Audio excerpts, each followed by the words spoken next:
August 10 అంటే బీసీలకు backward క్లాసెస్కి ఒక పండగ దినం.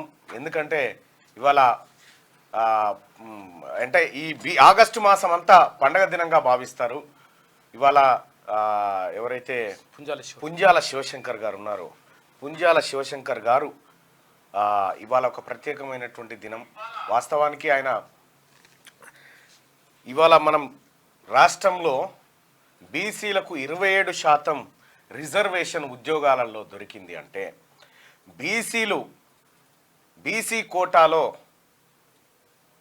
ఎంఆర్ఓలు, ఎంపీడీఓలు, గ్రూప్ 1 ఆఫీసర్లు, ఎస్ఐలు, సిఐలు, డిఎస్పీలు, అడిషనల్ ఎస్పీలు ఇట్లా వివిధ డిపార్ట్మెంట్లలో ఉద్యోగాలు సాధించారంటే అది పుంజాల శివశంకర్ గారు మనకు పెట్టినటువంటి భిక్ష. అది ఈయనే పుంజాల శివశంకర్ గారు.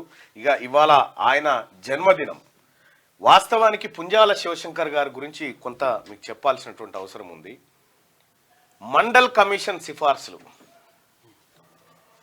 ఆ తర్వాత కాలేకర్ కమిషన్ సిఫార్సులు, అటు సుప్రీంకోర్టు, ఇట్లా నానా విధాలుగా కొట్లాడి పోరాడి బీసీలకు 27% రిజర్వేషన్ పట్టుకొచ్చినటువంటి, ఈ రాష్ట్రంలో 27% రిజర్వేషన్ పట్టుకొచ్చిన మహనీయుడు ఆయన వల్లనే మన పిల్లలకు అక్కడో ఇక్కడో ఉద్యోగాలు అవో ఇవో దొరుకుతూ ఉన్నాయి. వాస్తవానికి బాబాసాహెబ్ అంబేద్కర్ స్టార్టింగ్లోనే ప్రయత్నం చేసిండు కానీ అప్పుడున్నటువంటి ప్రభుత్వాలు బీసీలను గుర్తించడానికి ఇష్టపడకపోతే దాంతోపాటు మహిళా బిల్లు విషయంలో కూడా ఆయన కోరితే అప్పటి ప్రభుత్వాలు వ్యతిరేకిస్తే ఆయన రాజీనామా చేసిండు.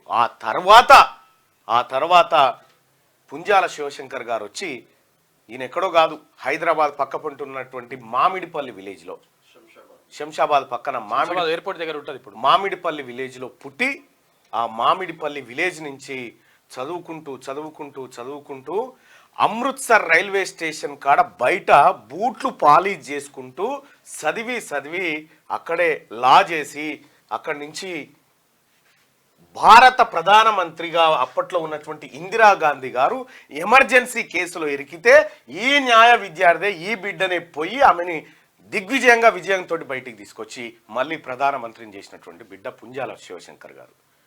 తద్వారా ఆయన 1980 కాంగ్రెస్ పార్టీని తిరిగి అధికారంలోకి తీసుకొచ్చినందుకు శ్రీమతి ఇందిరాగాంధీ గారికి అభినందనలు తెలుపుతూ అంటూ ఆయన నిరాడంబరుడు. ఆయన ఎట్టి పరిస్థితిలో వాస్తవానికి ఈయన ఇందిరాగాంధీ గారు ఎమర్జెన్సీలో ఆమెను అందరు తప్పుబట్టి ఆమె చుట్టూన్నటువంటి వాళ్ళంతా వెళ్ళిపోయారు. రెడ్డి కాంగ్రెస్ పెట్టుకొని వెళ్ళిపోయారు, ఎక్కడో అక్కడ అడ్వకేట్లు వెళ్ళిపోయారు, ఆమె చుట్టూన్నటువంటి సలహాదారులు వెళ్ళిపోయారు. ఆమె ఒంటరిగా ఉన్న సమయంలో ఎవరైతే నన్ను దీని నుంచి రక్షించగలుగుతారు అని ఆమె ఆలోచన చేస్తే హైదరాబాదు హైకోర్టులో ప్రాక్టీస్ చేసుకుంటున్నటువంటి పుంజాల శివశంకర్ గారికి ఫోన్ చేసింది డైరెక్ట్. ఎవరు? ఇందిరాగాంధీ గారు. శివశంకర్ జీ ఆప్ ఢిల్లీ ఆయి అని. శివశంకర్ గారు ఢిల్లీకి పోయి ఎమర్జెన్సీ విధించడాన్ని ఆమె చుట్టూన్నటువంటి వాళ్ళు మనం ఎమర్జెన్సీ విధించి తప్పు చేశామా అని చెప్పి ఆమె అడిగితే చుట్టూన్నటువంటి వాళ్ళంతా తప్పు చేశామని చెప్తే కాదు మేడం, ఆ క్షణానికి అది కరెక్ట్ నిర్ణయం అని వాదించి షా కమిషన్ ముందు వాదనలు వినిపించి అప్పుడు శివశంకర్ గారు ఇందిరాగాంధీ గారిని సేఫ్గా బయటికి తీసుకొచ్చారు. అంత ప్రముఖమైనటువంటి వ్యక్తి.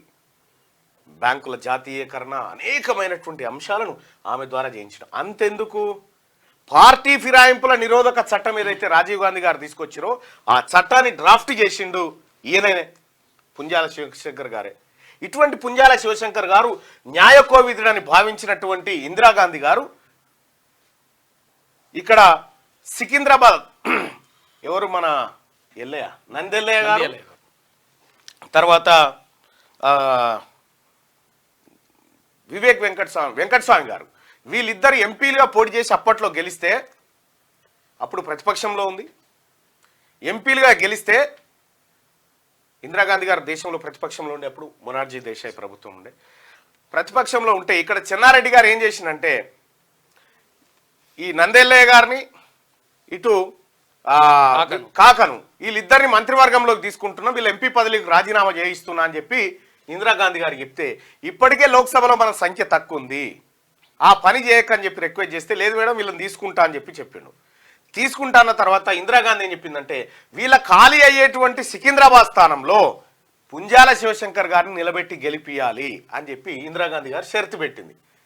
షరతు పెడితే ఇదే చెన్నారెడ్డి గారు ఇదే ఆ సామాజిక వర్గం అంతా శివశంకర్ గారిని ఓడించడం కోసం నానా ప్రయత్నాలు చేశారు. ఈడ ఢిల్లీలో ఇందిరాగాంధీకి అత్యంత దగ్గర మనిషి కాబట్టి ఓడించాలని నానా ప్రయత్నం చేస్తే బీసీ ప్రజల అండతోటి పుంజాల శివశంకర్ గారు భారీ మెజార్టీతో గెలిచినారు సికింద్రాబాద్లో. గెలిచిన తర్వాత మళ్ళీ జస్ట్ 12-13 నెలల కాలం పాటు ఆ పార్లమెంట్ ఉంది. ఆ తర్వాత రద్దయిపోయింది. అదే మొదటి దేశ ప్రభుత్వం కూలిపోయిన తర్వాత మళ్ళీ ఎలక్షన్ వస్తే మళ్ళీ అదే సికింద్రాబాద్ నుంచి గెలిచి భారీ మెజార్టీతో గెలిచి పోయి ప్రమాణ స్వీకారం ఉంటుంది కదా, ప్రధానమంత్రి ప్రమాణ స్వీకారం రాష్ట్రపతి భవన్లో మంత్రివర్గ ప్రమాణ స్వీకారం ఉంటుంది కదా.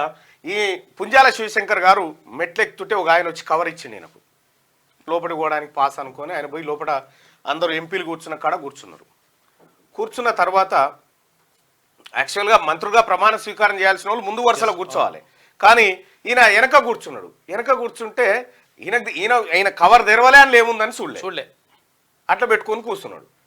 తీరా ఏమైంది ఆడ పుంజాల శివశంకర్ అని చెప్పి పిలిచిరాడా కేంద్ర క్యాబినెట్ మంత్రికి. పిలిస్తే నేను అనుకుంటున్నారు నీ ఆ కవర్ ఇప్పి చూసుకుంటే మంత్రిగా ప్రమాణ స్వీకారం చేయాలని ఉంది.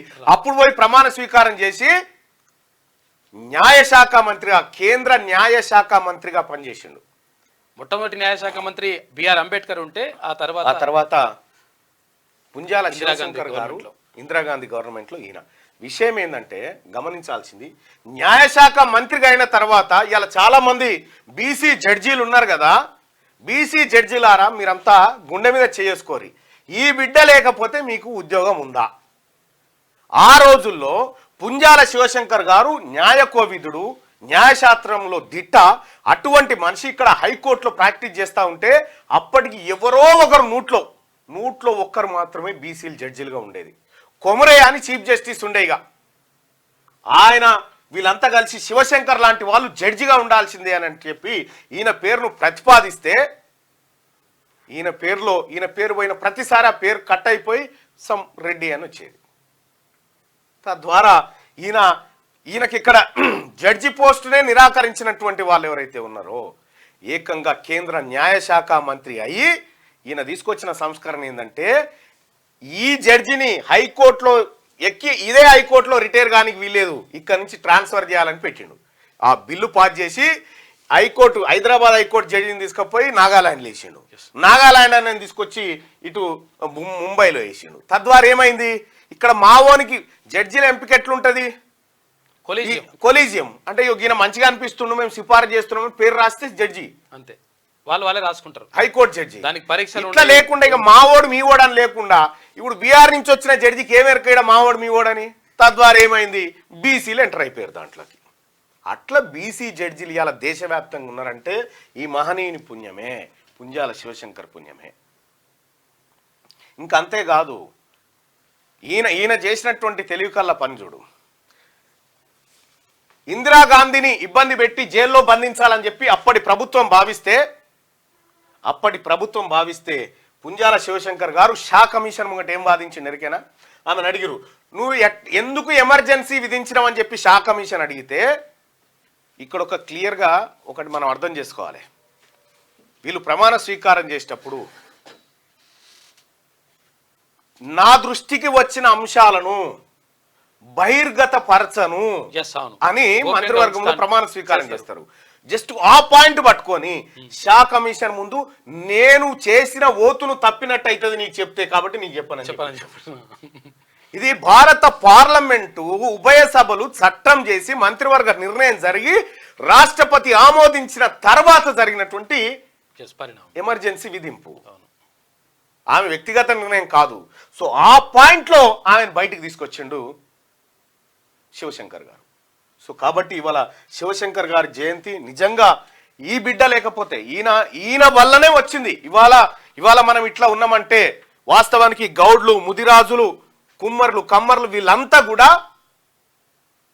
ఈయన కొట్లాడే నాటికి బీసీలలో లేరు, బీసీలలో కాదు అసలు లేనే లేరు, వీళ్ళకి లెక్కనే లేదు, రిజర్వేషన్ లేదు, ఏం లేదు. ఈ బిడ్డ తనలాడే బీసీ కులాలను గుర్తించి ఇవి వెనకబడ్డాయని చెప్పి తీసుకొచ్చి వీటికి 27% రిజర్వేషన్ పట్టుకొచ్చి ఇచ్చిండు. ఇవాళ అనుభవిస్తూ ఉన్నాం మనం. పుంజాల శివశంకర్ గారు, ఆయనకు సంబంధించినటువంటి ఆయనే రాసుకున్న పుస్తకం ఉంది ఒకటి, బహుశా అది మన తాను ఉందో లేదో ఉంటుంది, మొన్న ఒకరికి ఇచ్చిన. ఆ బుక్ చదివితే తెలుస్తుంది. ఒక బీసీ కులంలో పుట్టి చదువుకోవడం కోసం అమృత్సర్ రైల్వే స్టేషన్ బయట బూట్లు పాలిష్ చేసి చదువుకున్నటువంటి బిడ్డ. సో అటువంటి మహనీయుడు ఈ తెలంగాణ గడ్డ మీద పుట్టడం. ఒకానొక సందర్భంలో ఏం జరిగింది, ఈయన స్విట్జర్లాండ్ టూర్కి పోయిండు. స్విట్జర్లాండ్ టూర్కి పోతే ఇక్కడ రాష్ట్రంలో ఈ ముఖ్యమంత్రుల మధ్య గ్రూపులు తగాదాలు వస్తే ఇందిరాగాంధీ గారు స్విట్జర్లాండ్కి ఈయనకు ఫోన్ చేసింది. స్విట్జర్లాండ్ టూర్లో ఉంటే ఫోన్ చేస్తే, శివశంకర్జీ మీరు అర్జెంటుగా ఏపీకి వెళ్ళిపోండి, మీరు ముఖ్యమంత్రిగా ప్రమాణ స్వీకారం చేయాలి అని చెప్పి ఈయనకు ఫోన్ చేసి చెప్తే ఈయన ఏమన్నాడు ఎరికేనా, మేడం నాకు ఒక వేరేటోళ్ళు అయితే ఏమంటారు, ఇప్పుడే పోతున్నా మేడం అని చెప్తారు. కానీ ఈయన అట్లా చేయలే. మేడం నాకు ఒక 24 గంటల సమయం కావాలి నేను ఆలోచించుకోవడానికి, అది పార్టీకి ఎలాంటి ఇబ్బంది రాకుండా పార్టీ నిలబడాలి, దానికోసం నాకు అవకాశం ఒక 24 గంటలు ఇవ్వమంటే 24 గంటల తర్వాత సరే శివశంకర్జీ, ఆయన శివశంకర్ మాట కాదనే ప్రసక్తి లేదు ఇందిరాగాంధీ గారు. ఆ రోజుల్లో శివశంకర్ గారు చెప్పినట్టుగా మేడం నేను కాదు అంజయ్యం చేద్దామని చెప్పిండు. అంజయ్య బలహీన వర్గాల బిడ్డ అని చెప్పి అంజయ్యం చేద్దామంటే సరే అని చెప్పి టీఎన్జేని ముఖ్యమంత్రిని చేసిరు. టీఎన్జేని ముఖ్యమంత్రిని చేస్తే టీఎన్జే ఏం చేసిండు ఎరికేనా, ముఖ్యమంత్రిగా ప్రమాణ స్వీకారం చేస్తేనే అంజయ్యను కాదు అంజిరెడ్డిని అని చెప్పాడు. ఇగో ఈ రకంగా ఆయన అనేక రకాల పోరాటాలు చేసి అనేక కేసులు వాదించి అనేకమైనటువంటి ప్రయత్నాలు చేసి బీసీ బిడ్డలారా తినక ఎవరు పుంజాల శివశంకర్ గారి అన్న జగన్ అని ఉంటాడు. అమృత్సర్ రైల్వే స్టేషన్లో స్వాతంత్ర పోరాటం కోసం బ్రిటిష్ నుంచి ఈ దేశాన్ని విముక్తి చేయడం కోసం ఆయన పోరాటం చేస్తున్న సమయంలో అన్న దగ్గర ఉండి చదువుకుంటే వాళ్ళన్న చచ్చిపోతే బస్సు కిరాయి లేక ఆడనే కష్టం చేసి వచ్చిండు.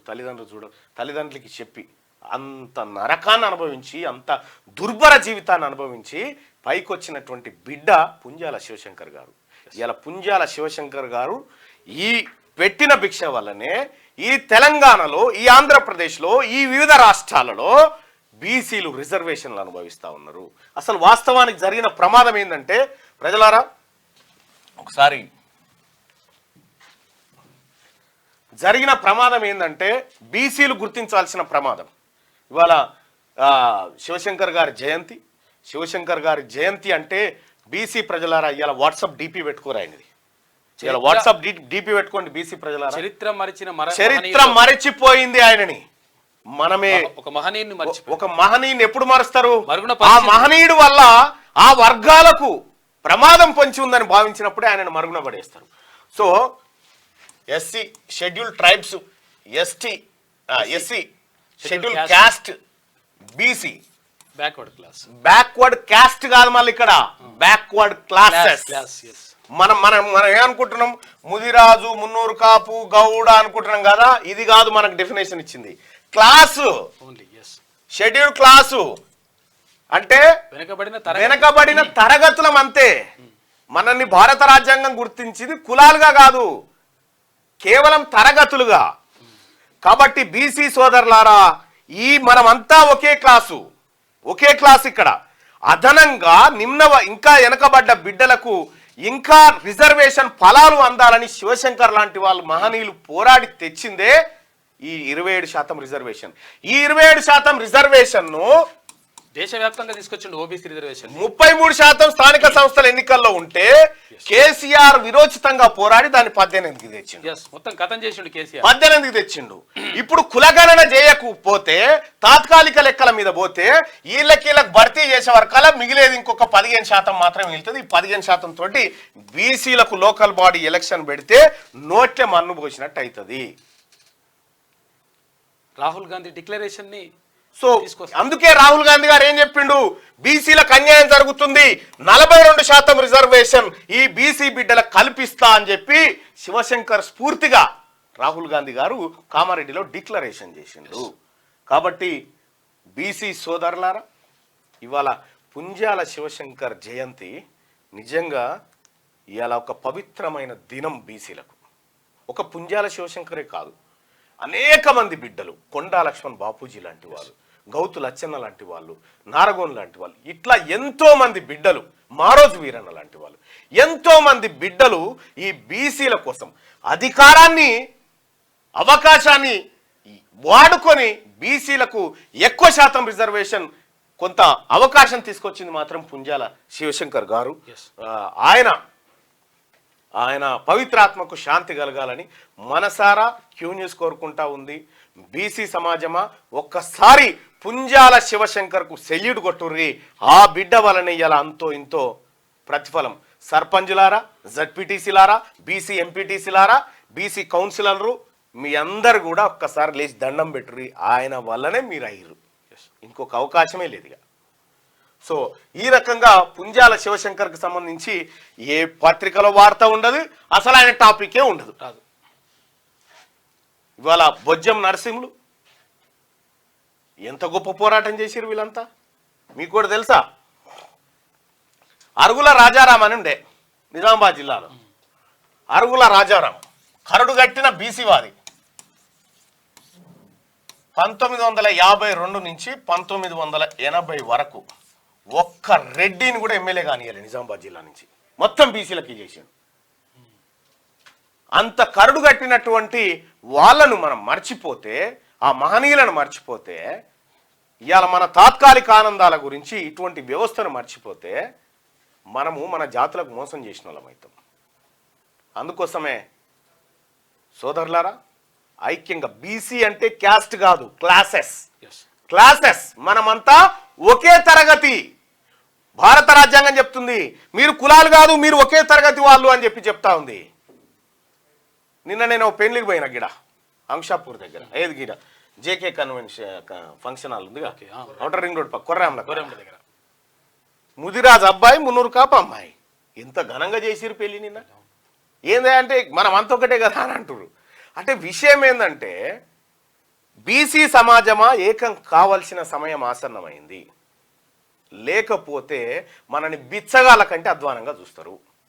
ఇవాళ పుంజాల శివశంకర్, చాకలి ఐలమ్మ, దొడ్డి కొమరయ్య, సర్దార్ సర్వాయి పాపన్న, పండుగ సాయన్న,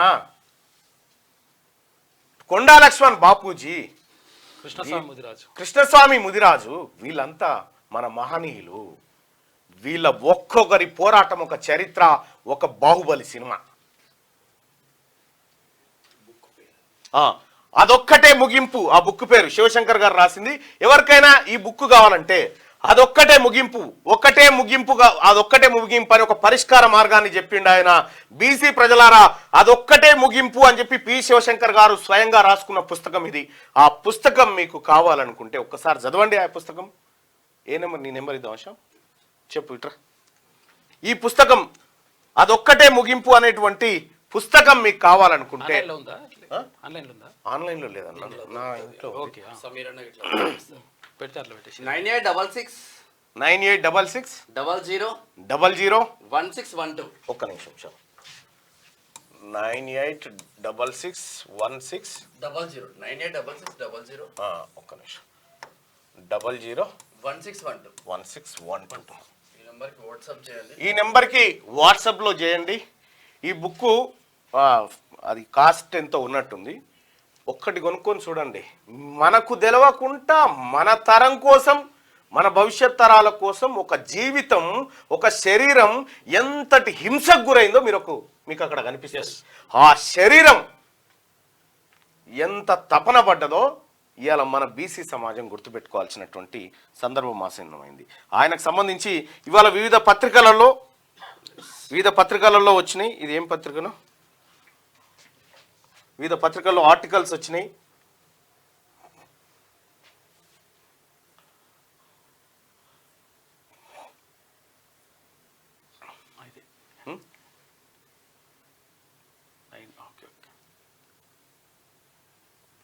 వివిధ పత్రికలలో చాలా ఆర్టికల్స్ వచ్చినాయి ఆయనకు సంబంధించి. పర్వతం వెంకటేశం రాసిండు, అలాగే వాయిస్ టుడే ఇది.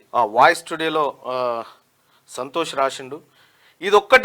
అదొక్కటే ముగింపు అనేటువంటి పుస్తకం ఎక్కడైనా దొరికితే తెచ్చుకొని ఒక్కసారి చదవండి, లేదంటే శ్యాముకు ఫోన్ చేయండి, మీకు వస్తుంది అది.